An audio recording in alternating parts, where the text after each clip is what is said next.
Welcome back. This is Coinblah, reading the flow of money, the economy, and technology. Let me ask you a hypothetical question. If I handed you a blank check right now and said, use this to instantly acquire the soccer skills of a world-class player like Sun Heung-min by tomorrow, would that be possible?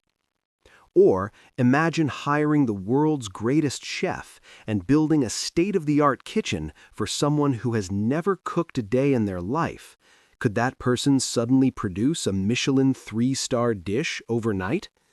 We often fall into the trap of thinking that in a capitalist society, money can solve absolutely everything. But today, I'm going to tell you a story about something that money and even cheating by peeking at someone else's answers could not buy. It's the shocking failure of China's attempt to overtake the semiconductor industry, despite pouring in a mind-boggling 130 trillion yuan. We're going to dig into the real reasons behind this disaster. Today on Coinblah, we're breaking down China's semiconductor rise, the corruption hiding behind those flashy declarations, the technological walls they hit, and the true value of time that Korean companies have spent 40 years protecting. First, let's look at the facts to see just how massive of a game China was playing. The year was 2014. The Chinese government announced its Semiconductor Rise and created what they called the Big Fund.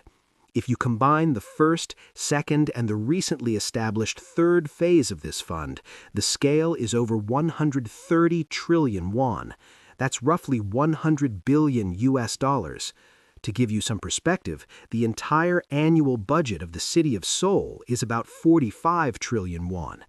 Basically, they poured enough money to run the entire capital of South Korea for 3 years straight into just one goal: domesticating semiconductor production.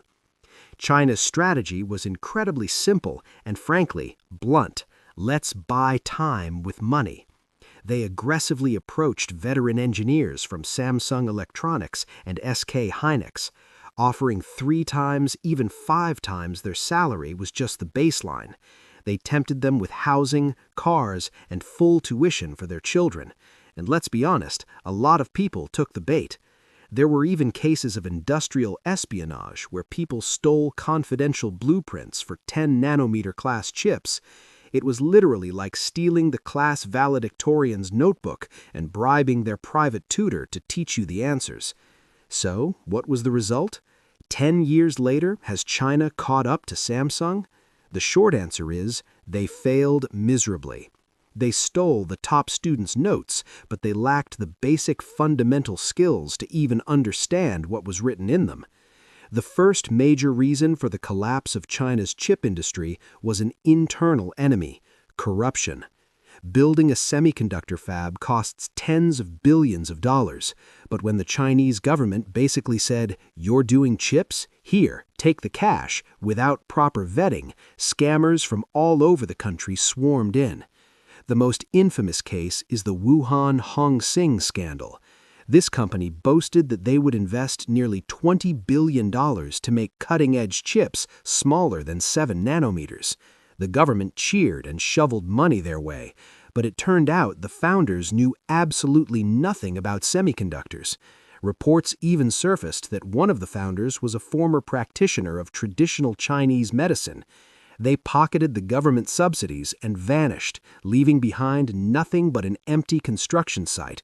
It's like putting up a sign for a luxury restaurant, taking investors' money, and then you walk into the kitchen to find there isn't even a stove. Even the Tsinghua Unigroup, once called the symbol of China's chip ambition, fell into the same trap. They promised to invest a staggering 50 trillion yuan, but instead of R&D, they obsessed over real estate speculation and reckless business expansion.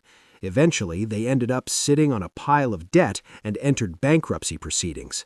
That astronomical big fund money didn't go into research labs. It flowed straight into the back pockets of corrupt officials and con artists. But there is a more fundamental reason why China got stuck, beyond just corruption. It's the powerful sanctions from the United States and the absence of equipment. Semiconductor manufacturing is a battle of nanometers. You have to draw circuits that are 100,000 times thinner than a human hair. The only tool in the world that makes this possible is the EUV lithography machine made by the Dutch company ASML. These machines cost hundreds of millions of dollars each, and there is only one company on Earth that can make them. The US completely blocked these machines from entering China. To use a cooking analogy again, China hired a top chef and bought the best ingredients, but the US confiscated the fire and the knives. No matter how genius the chef is, they can't grill a steak with their bare hands. China claims they will build the equipment themselves, but the EUV machine involves over 100,000 parts and a wall of patents. This isn't a problem that can be solved quickly just by throwing money at it. This leads to a crucial question. Then on Earth, how did Samsung Electronics reach this position? How did Samsung achieve what China couldn't do in 10 years with 130 trillion yuan? The key point Coinblah wants to highlight is the accumulated data of failure. In this industry, the most important word is yield. It refers to how many usable chips you get out of a single wafer. Samsung's boast of over 90% yield wasn't built in a day. Since the late chairman Byung-chul's Tokyo Declaration in 1983, they started from scratch. Even during the 1997 Asian financial crisis, when the country was on the brink of default, Samsung never cut its R&D budget. When others were shutting down factories, Samsung repeated experiments hundreds, thousands of times to find the cause of defects. These 40 years of records of failure are Samsung's real asset. China might have been able to buy the bodies of the engineers, but they couldn't steal the 40 years of trial and error, the tacit knowledge stored in their brains. Recently, there was buzz about China's SMIC producing a 7-nanometer chip for Huawei's latest phone, but experts are looking at it coldly. Because they lack the latest EUV equipment, they likely forced the process using older machines, essentially drawing the circuits over and over again. It's estimated that the cost is incredibly high and the yield is less than 50%. It's like a bakery that burns 5 out of every 10 loaves of bread it bakes. You simply can't compete and make money in the market with that kind of structure. So, let's wrap this up. The lesson from China's failure is clear.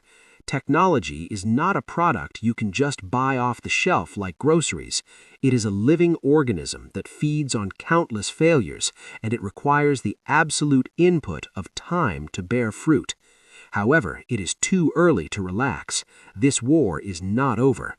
China, backed by its massive capital, is now trying to dominate the market for legacy chips, the older generation chips used in EVs and home appliances. Their strategy is to sweep the low-end market with volume and then build up the tech to climb back up. And attempts to steal technology are happening right now as we speak. Semiconductor technology leaks don't just end as a loss for one company.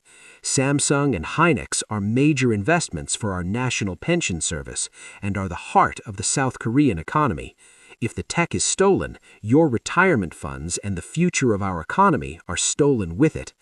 Ironically, what China proved by blowing 130 trillion yuan into thin air is the value of the process.